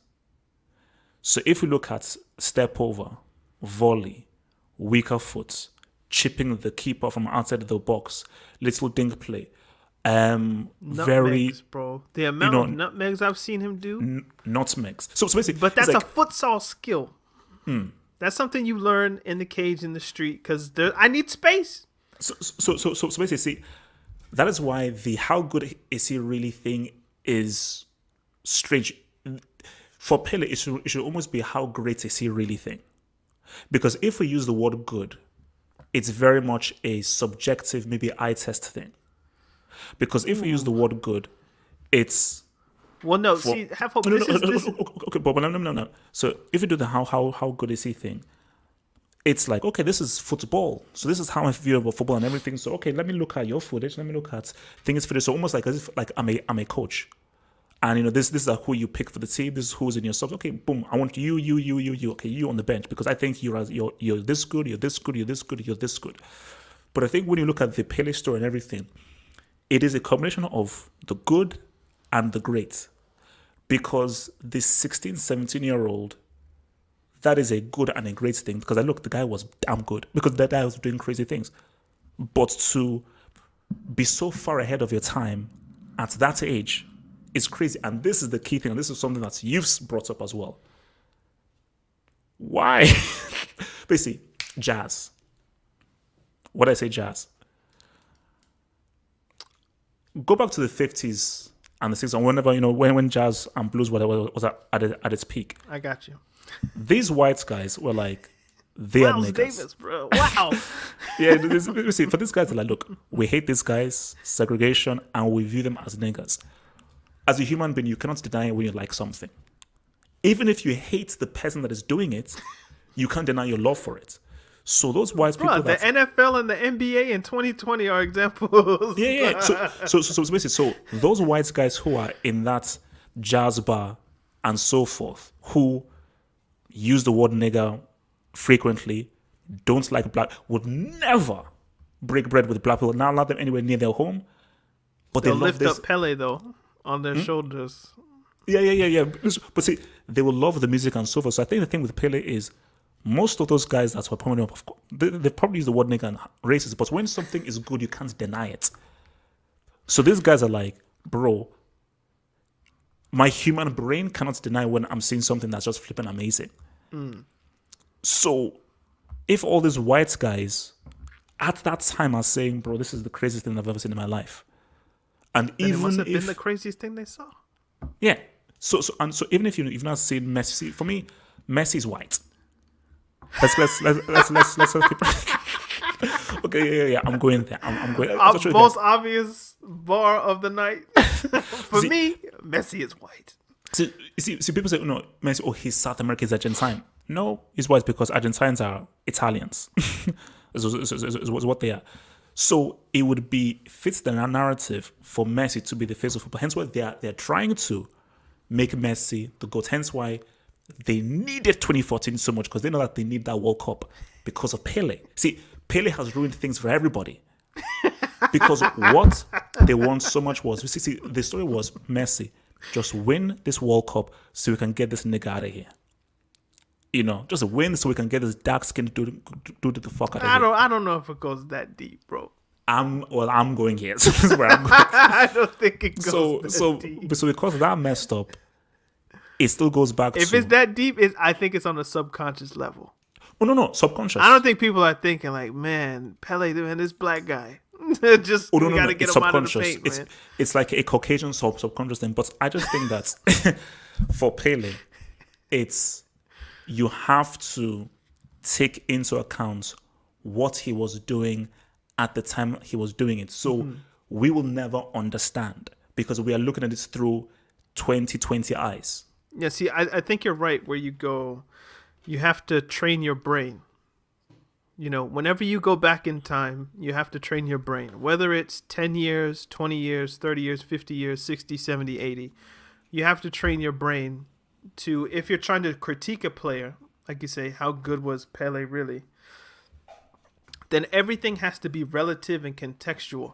If it's not relative and contextual, then there's no point to kind of the discussion, because the evolution of the game has meant that players are better. It's almost like saying, if you want to use a basketball reference or something like that, if how good was Bill Russell really? If you bring him into 2020, man, he'd get dunked on, and how would he handle Giannis? that defeats the purpose. Like if we transport Pele into 2020, how would he do? That's not really the point. That's not how we judge him. We judge him on what is the level and what is the gap between him and his contemporaries. Given his, we don't even have to go peak or prime years, but just given his career, what was the gap in quality between him and his contemporaries? And then judge that between what was the gap between Maradona and his contemporaries. Then we move it into what was the difference between Zidane or Ronaldo R9 between him and his contemporaries. And then we move it into Messi and Ronaldo between them and their contemporaries. If once we start to, hey man, let's take Pele and put him in the 90s, and let's take Messi and let's bring him back to the 50s, we're kind of defeating the logic. Yeah. Everything is relative. Yeah, that we could have. So when we look at the footage that exists of, the 1958 World Cup, 1962, 1966, 1970, that's probably our best gauge of what was the best football that was being played in Europe at the time, what was the best football that was being played in South America at the time. Africa and Asia weren't necessarily represented. We already have stated our issues with that and why I believe 1966 does not count. But when we watch those, what were players of Pele's time doing or weren't doing that he wasn't or was doing? And the list is as long as my arm. Like the things that he was doing weren't standard at the time. Like he is the building block by which we get a Maradona. Maradona looks at the footage and thinks, oh, I can do that. I can implement some of that in my game. I saw him do a Cruyff turn. I saw some images of him doing a Cruyff turn. You don't think Cruyff was a kid like looking at the footage, or was like, I don't know how old Cruyff was like in the 60s or whatever, but he must have been watching it and thinking, oh, I can do that. You go out in your yard and you invent your own variation of the thing that you thought Pele would do, and oh, this works. Let me try it at the Ajax Academy. Now it's your move, even though you were inspired by somebody that comes from a different culture. Like everything is built on top of somebody else. You think Messi becomes who he becomes without watching Maradona? No. But who does Maradona watch? And who did he watch? And who did he watch when he was a kid? And it all goes back to Pele. For Pele, there was somebody that he would have watched, and that was a building block from the 1940s or early 1950s or whatever the case would have been. So everything has to be contextual and with its time when we do this. So when we say how good was Pele really, what we're saying is how good in his time was Pele really? And once we boil that down, then there's no debate about how good or great he was. And greatness, the longer it goes, the greater he'll become. Because time just kind of makes everything, I think, more amplified. But no, I think, because you said, who did Pele watch? Who did he watch though? I wonder. Oh, he watched his father, number one. So that's at least one example. But then, like, nobody gets anywhere without some level of inspiration. So you must have, like, you're on YouTube, you do your YouTube thing. Like, who inspires you? You might say, yo, I really like what Stephen A. Smith does. I really like what Skip Bayless does. I really like what... No. And those are your inspirations. You're not copying them necessarily, but you watch them and think, oh, that's an interesting way to break down an argument. So for me as a writer, there are people I read that I'm like, oh, the way that they construct sentences, that works. But they must have learned that from somebody who learned it from somebody who learned it from somebody. That's all I'm saying. That there's always a trail in the evolution. But that's why he asked the question of, like, who did he learn from? Because he was the first superstar. There was no superstar. So basically, my point is, just got my point. There was no superstar before him. So the kinds of, if he took stuff from people, there wasn't anybody doing the stuff that he did. So hence why he invented and came up with stuff that he hadn't seen before. Because if those things existed before, then who was the Pele before Pele? Well, I think... I'd love to know, is this Joseph Biscan? I'd love to know. So, someone in the comments said he watched Mount. that killed me. But no, I think I'd love to know, when was I didn't look this up, but maybe you did. When was the first televised World Cup? Or like, when did TVs start to become popular in that sense. Because it was probably around 1955, 1960, somewhere in there. So the reason maybe that we consider Pele... The FIFA World Cup was first broadcast on television in 1954. There we go. So that's qualifying round? Oh, no, 54. So the one before, 1958. So that's the first... And think about it. How many people do you think actually had TVs in their house, though?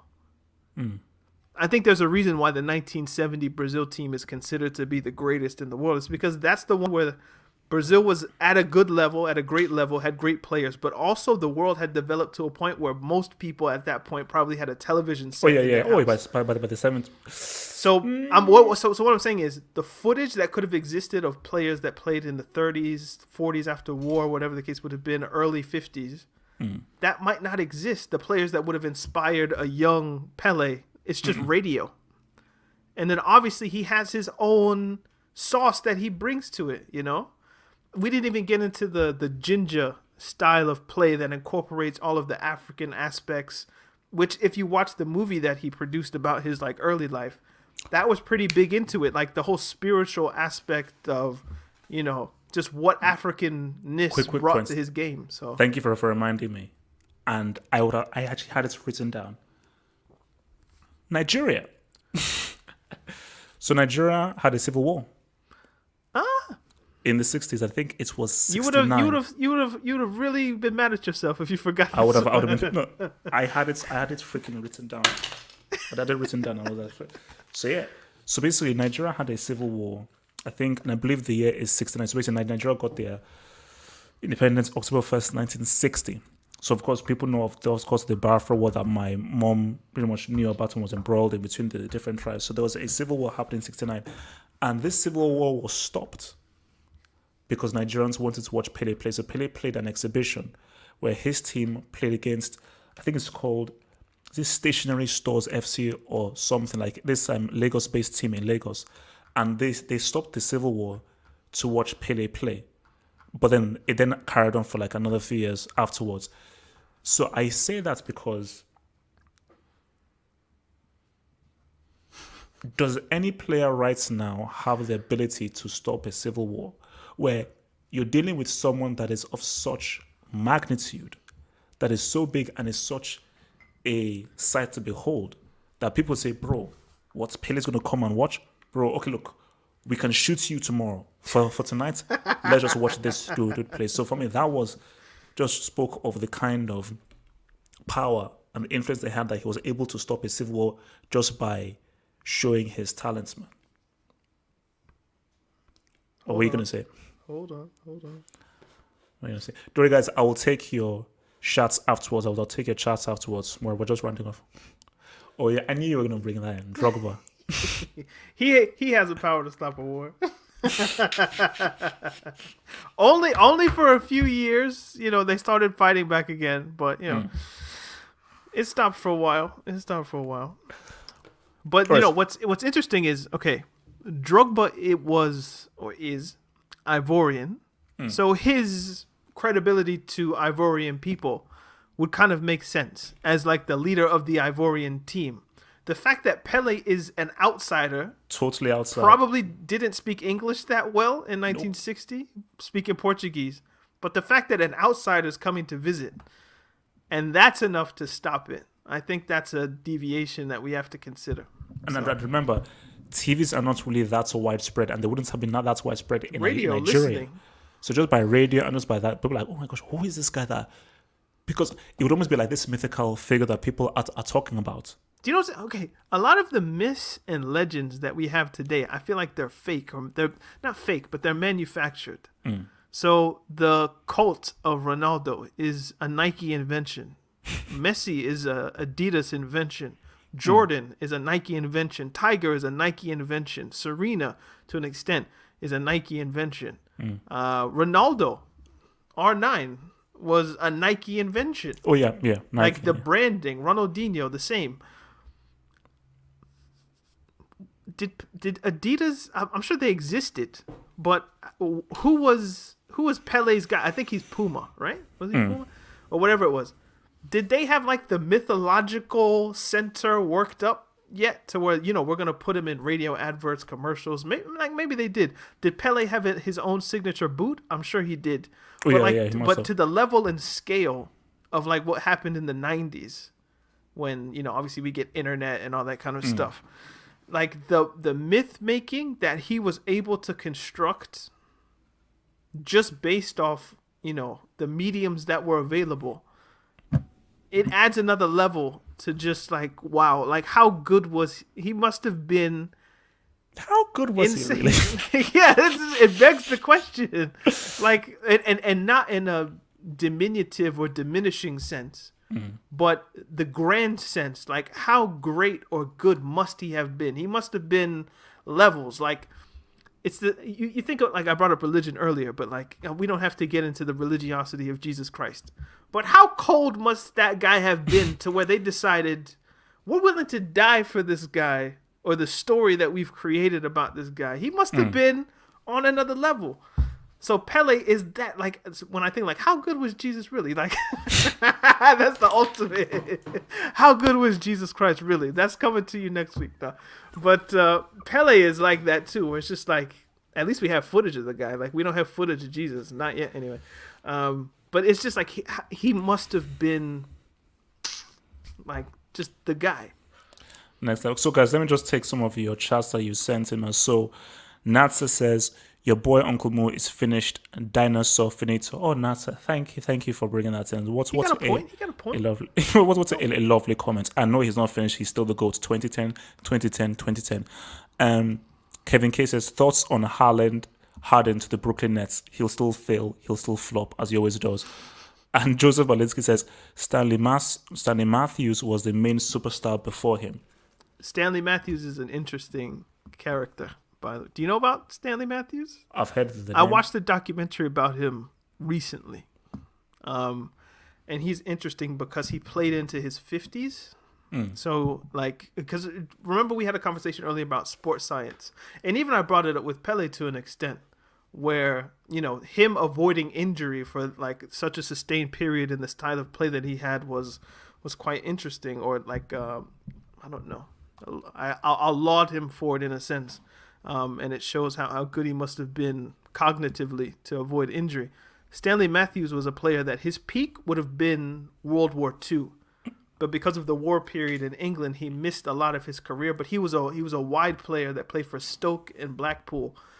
And when you look at the footage of him, like he's like a one-trick pony. Obviously, like Robin. Imagine Robin, but instead of for goals, it's for crosses.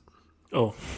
So instead of an inverted winger, a natural winger, he beats his man and he puts in a cross and they score. But the move, people couldn't stop it even though he knew it was coming. So I could imagine Pele perhaps looking at that move and adding it to his game, because he would have been old enough probably to see it. Or even if you can't see it, maybe the descriptive language of hearing something on the radio. Oh, so like the commentator says it in a way where it's like, oh, he must have went around this way, or a step over must look like this, or it gives you, I don't know, maybe like, how would I put this? Not being able to see something lets your imagination create what you think could happen, and then what you think you could do. Watching Messi, you try to copy him exactly like a robot, or watching Neymar, you might try to copy him like a robot. If you were just hearing what Neymar was doing, you'd get your own picture of what you think they're doing, and then you try to implement your idea of someone else's idea. So, yeah. So let's have a final consensus, man. Okay. Where do you stand with? I'll come to you first. Where do you stand with Pele after the research? I'm the only one here. He was like, "Oh, I'll come to you first." Okay, it's difficult to place Pele given how we're gonna do the show. Is we're gonna do a lot of research, I guess, on a lot of legends. So Pele is probably the benchmark. I don't know if he's gonna stay the GOAT, because I know when I watch Zidane, or when I watch Ronaldo, or when I watch Maradona, I'm gonna come in here, I'm gonna say Pele ain't got nothing for them, bro. like when I sit down and I watch like the R9 highlights, and I just sit down and I'm like, bro, I told you when we do R9, I'm gonna come in here with like a full meal. like again, but what will always I think be in Pele's favor, and why he'll always, for me at least, be the GOAT. He's black. Well, there's three things, especially after doing the research. The first thing was the style of play. That's just number one. When I it's not just the goals, it's the passes, it's the dribbling, it's just the total package I see. That combined with, again, the relative nature of what we're attempting is how good was he compared to players in his era. And from the footage that we have access to, whether it be the World Cup in 58, 66, 62, 1970, some of the Brazilian games that I saw highlights of, but nothing extensive, he was far superior than all of the people that I watched him go against. Which, for me, I don't know if we're going to see another level of disparity that great. There's only so much greater R9 can be than a Maldini, than a Desailly, than a whoever the defenders were in the 1990s in Serie A. There's only so much better you can be than them. If the Maldinis and Desaillys and whoever the defenders you want to mention, if that is the relative quality of defender in 1960 and Pele looked better than them by that much, nobody's going to look that much better than their opposition. I don't think. Messi doesn't look that much better than his opposition to me. On occasion, he does. And obviously, we're only looking at the highlights of Pele. We're not looking at every individual minute of every game. But yeah, the disparity in quality is stark. I think that's the word for it. It's almost jarring. Like, you shouldn't be able to do that. Like, the nature of the tackles that these guys were trying, I don't know if that's just defending being awful or what I've never seen that. I don't know how to physically respond to a step over. Like, if Messi does a step over, maybe Boateng falls. But the other center back doesn't fall over too. like that doesn't happen. So yeah, it's that. And the third thing was obviously, like, come on, man. Like I don't even need to say anything. What's understood doesn't need to be said, bro. Okay, so see where am I? So you made a very good point with regards to the people have to stop doing this of like, oh my gosh, they were farmers. If Messi played there, blah blah blah. If they can play there, blah blah blah. Because everything is relative, you know. And I think that's what you have to. I think that's the key point, is the disparity. Because when I watch the footage, I'm like, the defenders are crap. He can't be that good. The defenders were not that great. So if now put Pele in today's time, he would not be that great because he's playing better than the defenders. But doesn't that then speak of his greatness, though, that he makes them look so bad because he was so far ahead of his time? So we're almost having like an impossible conversation if we now start to compare guys across decades. Because we just don't know what Messi will look like. It's a futile conversation. Yeah, because you cannot say, oh, Messi's like this now, so he will definitely be amazing in the 50s. How do you know? How do you, like, life is just what life is. And we develop how we develop. And well, as you just... I mean, one thing we know for sure. This is rude, but it's true. If we take Messi back to the 1950s, he's like 5'1", because he doesn't have access to the HGH that was needed as a treatment, not as a performance enhancement necessarily, but as a treatment to his I forget, there's something up in his brain that controls, or regulates height. So yeah, I think we kind of got to point that one out. But again, that's a futile argument because Messi is in this era. He did have access to better medicine that did create or help lend itself to creating, what what we see today. So. Yeah, because of better methods. So for me, I think with Pele, you have to look at it in context. You have to, because if you just look at it plainly, it's like, oh well, this doesn't seem as good as what people make it out to be. But the people saying this aren't people of your time; it's people of that time, and he made such an impression because it was like, oh my gosh, this guy is so far ahead of everyone else. They're like, this is the greatest thing that I've ever seen. So even these people who are, let's say, are 60, 70 years old right now looking at Messi, they can appreciate Messi. I can't remember what his name was, but this guy on ESPN FC, he must have been in his 60s or his 70s. And there was Tommy Smith? Is he from Ireland? Like no. He's like, no. English dude old with eyeglasses. I've forgotten what his name is. Ian Dark? No. So basically, he said, no, I've seen Messi, Ronaldo, but for me, Pele, for me, and this guy is like good old white English.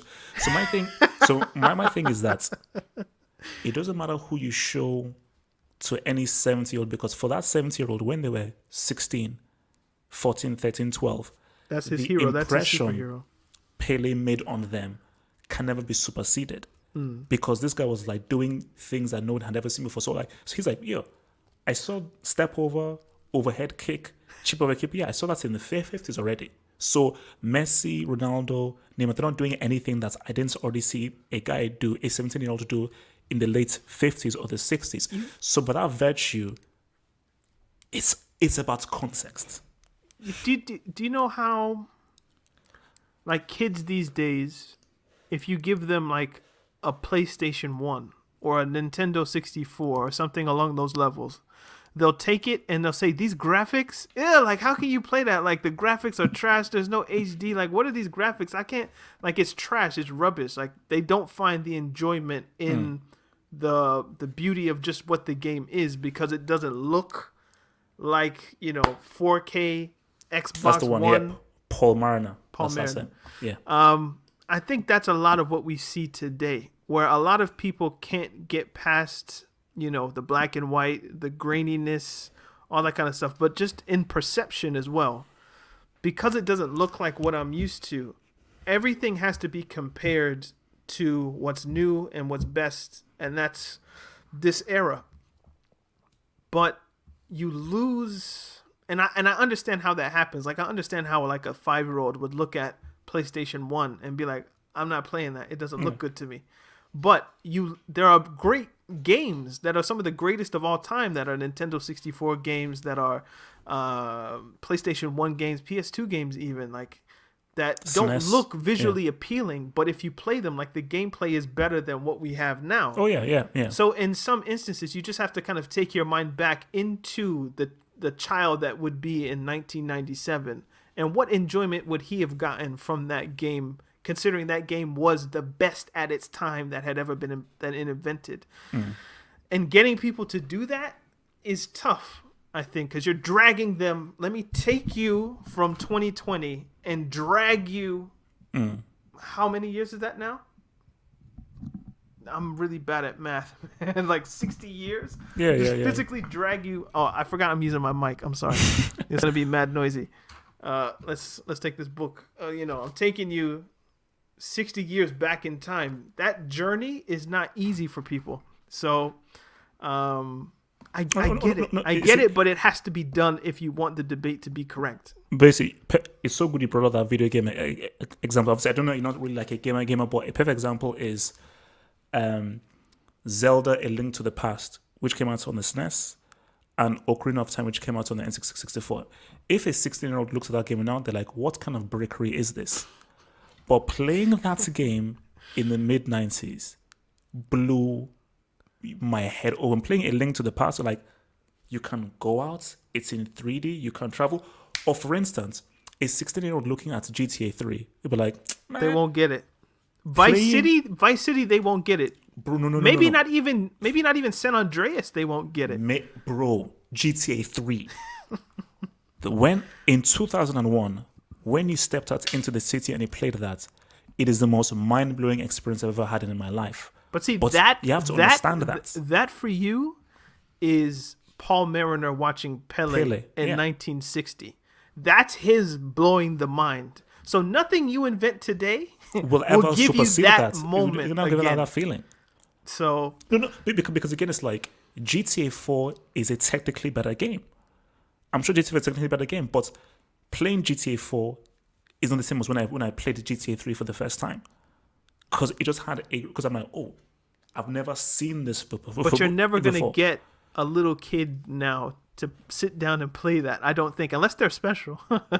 No. And not special in like a mental way, but just special in just like they have a kind of old soul in that way. You're never going to get them to sit down in front of the TV and play with like A, B, like old Nintendo. Like that's not, you're not going to get somebody to play Duck Hunt or Donkey Kong or Pac-Man or something like that. I don't know. But that's what football's become.